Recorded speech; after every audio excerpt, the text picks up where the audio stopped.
मुझे पता नहीं था नसीरुद्दीन शाह है वो। जिसने ट्रेलर नहीं देखा उसके लिए तो बहुत नाइस सरप्राइज। मैंने ट्रेलर देखा, मुझे तो अभी भी पता मैंने चला। नहीं देखा था। तो वहाँ पे एक ऑडियो चलती है किसी सरदार अंकल की कि हमने चोटी ऊपर की और फिर तलवार से एक एक करके काटा अपनी बेटियों को। जब तुम क्रॉस कर लेते हो तो तुम देखते हो तुम्हारे साथ तुम्हारी फैमिली के 13 बंदे चले थे लेकिन 3 बचे। वो उनकी किस्मत थी, वही साथ लेकर मरेंगे। तुम कितना भी पूछ लोगे तुम उनको कंफर्ट नहीं कर पाओगे।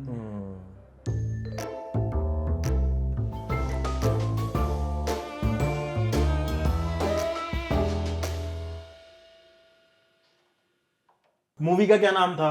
कौन सी डंकी? अभी जो देख के आए ना, कौन सी अभी मैं जो वापस देख- आऊंगा। मैं वापस आऊंगा। उसको बुरा इसलिए लगा क्योंकि वो लाइन खींची थी, वो खींची थी यूके वाले ने। हाँ। मैंने बदला ले लिया। By not allowing a UK citizen to enter India. To enter India, correct. Wow. चलो back to topic, back to हाँ, कौन सी Back मूवी to था? the- Back to start topic for the the topic. first time to वापस topic. कैसी लगी? मेरे को फर्स्ट हाफ थोड़ा जेनरिक लग रहा था, मुझे लग रहा था ठीक है, it's a story. Second half में वो बहुत डिटेल में गए, वो बहुत अच्छा लगा। फिर तो वो बिल्कुल ऐसा हो गया था किसी की मेमोरी आप एक्सपीरियंस कर रहे हो। हाँ। बट मेरे को वो एंड में जब वो दिखाया ना, वो फिर जब वो गए वो बहुत अच्छा था। बहुत अच्छा था। और वो एक बाली उस चीज की डिटेलिंग में तो मुझे बहुत ही मजा आ गया था। Peak detailing. बहुत सुंदर था, इम्तियाज अली की फिल्मों में ये होता है, सुंदरता, अरे, फिल्मों की सुंदरता। सुंदरता इम्तियाज- और एक्सपीरियंस होता है। इमोशनल थी। बाकी तो हाँ, तूने रोए? देख ही लिया था। रोया? हाँ, टिश्यू पास किया था भाई। हाँ, पहले मैंने सोचा था वो लड़की को पास करूंगा बट ये रो रहे थे। ये तो रो रहा था। लास्ट में तो यार हाँ, हाँ, थोड़ा सा emotional। मैं तो थ्रू आउट रो रही थी। दोनों तरफ से मुझे सुजुक आया, फिर मैंने कहा छोड़ो इसको तो दे इसको तो दिया, दूसरी साइड देता। नहीं उधर से तो पता नहीं कुछ भी आ वो अपनी जाता। माता के साथ आई हुई थी वैसे ही। माता के साथ नहीं थी, कोई और एल्डरली लेडी थी। आई होप वो ना देख रहे हो। मुझे पता नहीं था नसीरुद्दीन शाह है वो। हैं? मुझे 3-4 मिनट्स इनटू द फिल्म पता चला। स्टार्टिंग में नहीं लग रहा था। हाँ, जिसने ट्रेलर नहीं देखा उसके लिए तो बहुत नाइस सरप्राइज। मैंने ट्रेलर देखा, मैंने मैंने नहीं मुझे तो अभी भी पता मैंने चला। नहीं देखा था। मैंने trailer नहीं देखा। पर क्या एक्टिंग नशीर साहब ओ की। भाई, इस या। उम्र में भी वो सरफराज में भी तो थे ना आमिर खान के साथ। सरफरोश। सरफरोश। निखिल सरफराज। अबे यार, पता से लग गया ना ले आते तुम्हें। नहीं, जब तुम एक नॉन फिल्म लाइन वाले बंदे को बुलाओगे तो ऐसी बातें हो सकती हैं। हमारा तो फिल्म लाइन वाला भी ऐसे कर देता है। हाँ, हमारा एक निकल। आपने क्लियर नहीं हुआ, कोई पॉडकास्ट नहीं देखा है। बताओ आप लोग को कैसी लगी, एक एक करके बताओ। बताओ। तू बता। नहीं पहले बोलो। हाँ ना, लेडीज फर्स्ट। Thank you. मुझे स्टार्टिंग तो लाजवाब लगी, ब्यूटीफुल। बीच बीच में मुझे थोड़ा ऐसा लगा कि डेविएट हो रहे थे टॉपिक से। सेकेंड हाफ बहुत स्ट्रॉन्ग है, second half was very nice. बहुत strong। फिर लास्ट में बड़ी सिंपल सी बात समझ में लगी, जब एंड होगा मैं स्पॉइलर नहीं दूंगी। It was very beautiful and it's It makes very very sad कि these things have happened to people. मुझे एक एंगल बहुत अच्छा लगा कि जब उन्होंने एंड करा है, अगेन स्पॉइलर नहीं दूंगी, देयर इज अ सॉन्ग, और वो सॉन्ग जिस चीज़ को दर्शा रहा है वो प्रेजेंट डेज के इंसिडेंट्स को लेकर है। और मैं through out the film by chance वही सोच रही थी कि चलो हम अभी भी 1947 की बात कर रहे हैं, लेकिन प्रेजेंट सिनेरियो में इतनी पार्टीशंस हो रही हैं, इतने लोग रिफ्यूजी बन रहे हैं, कितने लोगों के ड्रीम्स शैटर हो रहे हैं, फैमिली मर रही है, उसके बारे में भी हमें एक्नॉलेज करना चाहिए। बट उन्होंने किया तो मुझे बहुत अच्छा लगा। Imtiaz Ali is a great director. भाई art 8+ proper art. Post traumatic stress disorder किसी के साथ 80 साल रहा उसकी लाइफ में, अभी भी हम उसके बारे में बात कर रहे हैं, but what are the steps we are taking ताकि आज के वो 6 साल के बच्चे को वो ना एक्सपीरियंस हो कभी। नथिंग। इस मूवी से तो मुझे वो ये गाना बड़ा याद आ रहा था, घर से निकलते ही कुछ दूर चलते। बहुत सिंपल से स्टोरी को कितना अच्छा ट्रीटमेंट दिया था, क्योंकि ऐसी स्टोरीज तुम्हें बहुत बुक्स में मिलेगी। पार्टीशन म्यूजियम में ऐसी स्टोरीज काफी हैं। पार्टीशन म्यूजियम को एक्नॉलेज किया हो, गॉड बहुत अच्छा लगा। मैं वेट ही कर रहा था कि वो स्टोरी कब आएगी। मैंने वो सुनी हुई है रियल, मतलब पार्टीशन म्यूजियम में जो जाता है तो वहाँ पे एक ऑडियो चलती है किसी सरदार अंकल की कि हमने चोटी ऊपर की और फिर तलवार से एक एक करके काटा अपनी बेटियों को। हम 3-4 बार गए हैं पार्टीशन म्यूजियम, हर बार हम 2-3 घंटे लगा के आते हैं, हर बार आप इमोशनल हो जाते हैं। आज की जनरेशन ताकि रिलेट करें, उन्होंने काफ़ी बार एक्नॉलेज किया कि उस ज़माने में लोगों को चीज़ें नहीं पता लगती थी क्योंकि इंटरनेट नहीं था, कुछ भी नहीं था, और आपसे 50 किलोमीटर दूर के और आपको वो भी नहीं पता होता था।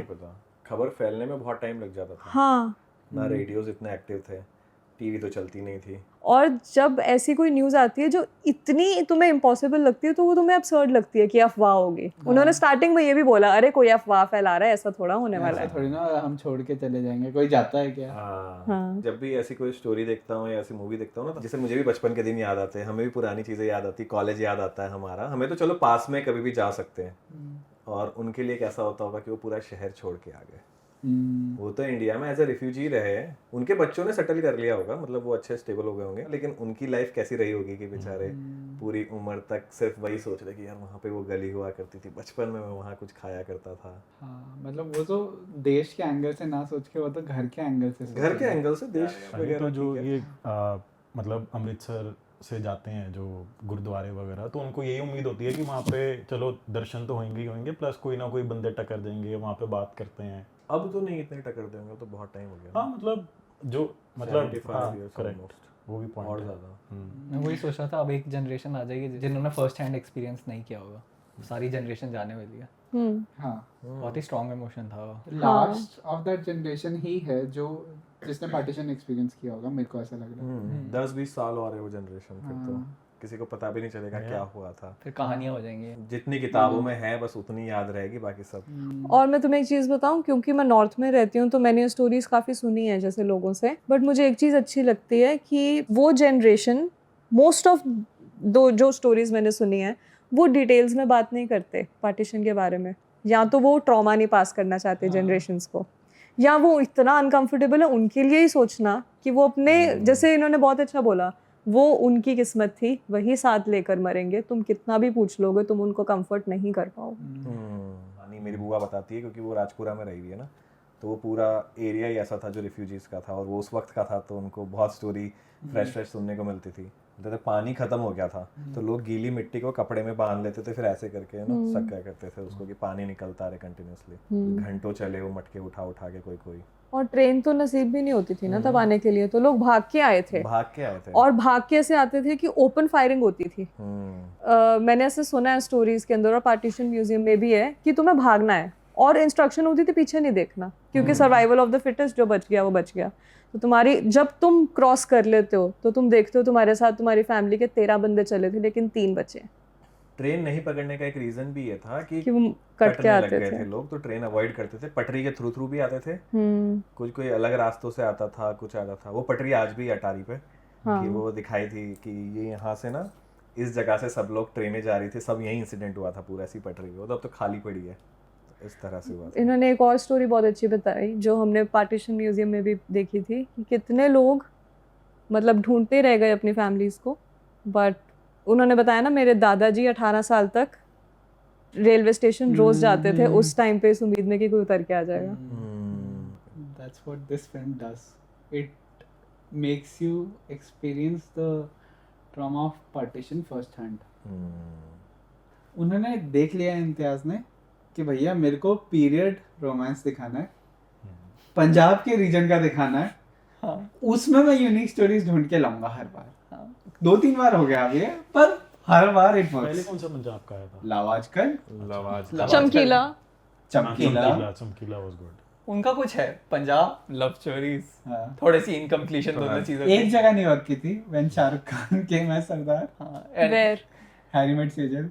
अच्छा। और उनका ना स्टोरी ऐसा रहता है, इंडिया का कोई रीजन और एक यूरोप, हमेशा हाँ। चाहे वो रॉकस्टार हो, तमाशा हो। But it is so real. Mostly Imtiaz Ali की फिल्म्स का नैरेटिव ये होता है कि तुम्हारी लाइफ में कुछ भी चल रहा है, you have to survive, the world will not stop for you. इस फिल्म में भी घूम फिर के वहीं आ गए कि वो पर्सन इतना कॉन्फिडेंट होता था, इतनी अच्छी फैमिली से था, जो प्रोटैगनिस्ट है फिल्म का, उसके साथ बहुत बुरा हुआ, उसके इमोशंस खत्म हो गए, उसने, वो अकेले बैठ के खाना खाने वाला, तो ऑफ कोर्स इम्तियाज अली का बहुत फेमस है ही कि you have to survive, so you are crying and you are eating in solitude and you are very lonely. मुझे वो इतना अच्छा एंगल लगा। ही सेड दुनिया में सब खत्म है, जो भी करना है, मेरी कोई औकात ही नहीं है, जो था सब कुछ छिन गया है, मैं कुछ हूँ ही नहीं, तो तुम्हें जीना है तो तुम जियो, कैसे भी जियो। और ये चीज़ इम्तियाज अली हमेशा बहुत अच्छी तरह से पोर्ट्रे करते हैं।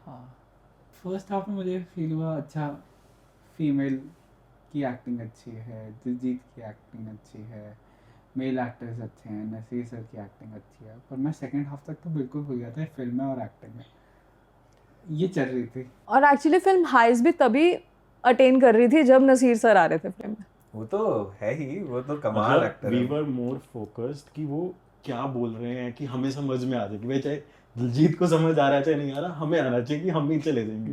वो वाली चीज हो रही थी। एंड वो मेडिकली भी बहुत स्ट्रॉन्ग बताया था उन्होंने कि जो दिमाग में बोल रहे हैं लेकिन क्योंकि ब्रेन में ब्लीड हो रहा है तो you do not talk sense, तो वो ऑलमोस्ट सेम सही बात करते थे। मून पे जाना है, अटैक हो गया, ये हो गया है। पर वन टाइम मस्ट वॉच है। नहीं 2 times वॉच। हाँ, मतलब 2-3 बार देख जो बिल्कुल नहीं सोच रहा जाने की वो तो भगवान के लिए प्लीज जाइए। तो कास्टिंग तो बहुत ही अच्छी की थी ओह। यार, नशीर साहब की कास्टिंग प्रॉपर जो एक्टिंग चाहिए थी, आई थिंक वो नशीर साहब ही कर पाते। पता नहीं क्यों ऐसा लगता है दिलजीत इज नेक्स्ट शाहरुख खान। दिलजीत की एक्टिंग में बहुत सिंसियरिटी और बहुत ऑनेस्टी है और शोमैनशिप है, जब मतलब स्टेज ना, पे होता है स्टेज ओन। दिलजीत मतलब यहाँ वाली इस जॉनर की फिल्म्स अच्छी कर लेता है, बट शाहरुख खान ने कहा था कि I am one of the stars, तो जो उसका मतलब of the चार्म है stars। ना वो मैच नहीं हो सकता अब, मतलब जितना उसने अचीव कर लिया। या शाहरुख खान की तो जितनी भी मूवीज देखेगा, एक तो हम उसके गानों से भी कनेक्टेड हैं, कल हो ना हो, कभी खुशी कभी गम, और उससे पहले वाली भी जो थी, तो definitely he is last of the stars. He's last of the stars like him. There's not going to be another Shahrukh per se, but yeah, people are doing good craft for sure. मतलब करने super को- stardom शायद ही। Super stardom नहीं है अच्छी। Superstar। जो मतलब abroad में लोग इंडिया को शाहरुख की वजह से जानते हैं। अच्छा Shahrukh Khan, Taj Mahal, 2 things they know, that's all. Shahrukh के बाद किससे जानेंगे वो नहीं पता। अभी किंग के मतलब ट्रेलर्स आएंगे, लेकिन हमने काफी प्रमोट कर दिया है, तो रेड चिलीज को बोल देना कि हमें वो मार्केटिंग का ठेका दे देंगे हैं। हम कर सकते हैं और बेटर कर सकते हैं। नहीं red chillies, if you are listening, we have a script. We are okay to reach you out. We don't know how to do that. So if you can, you reach out to us. You present the script. I'll write and direct it.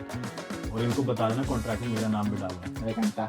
मैंने यार line बोली, कितनी अच्छी line बोली कि I am काट देना। Last of the stars. Gupta and हाँ, गुप्ता ये तो तुम कन्फेक्शनरी। भाई मेरे पे टक्कर देना। तानिश वाले भाई चेन मिलेगी। तानिश्क। अगर आपने फिल्म नहीं देखी तो फिल्म देखिए, और अगर आप पार्टीशन म्यूजियम भी गए हैं तो कमेंट करिए।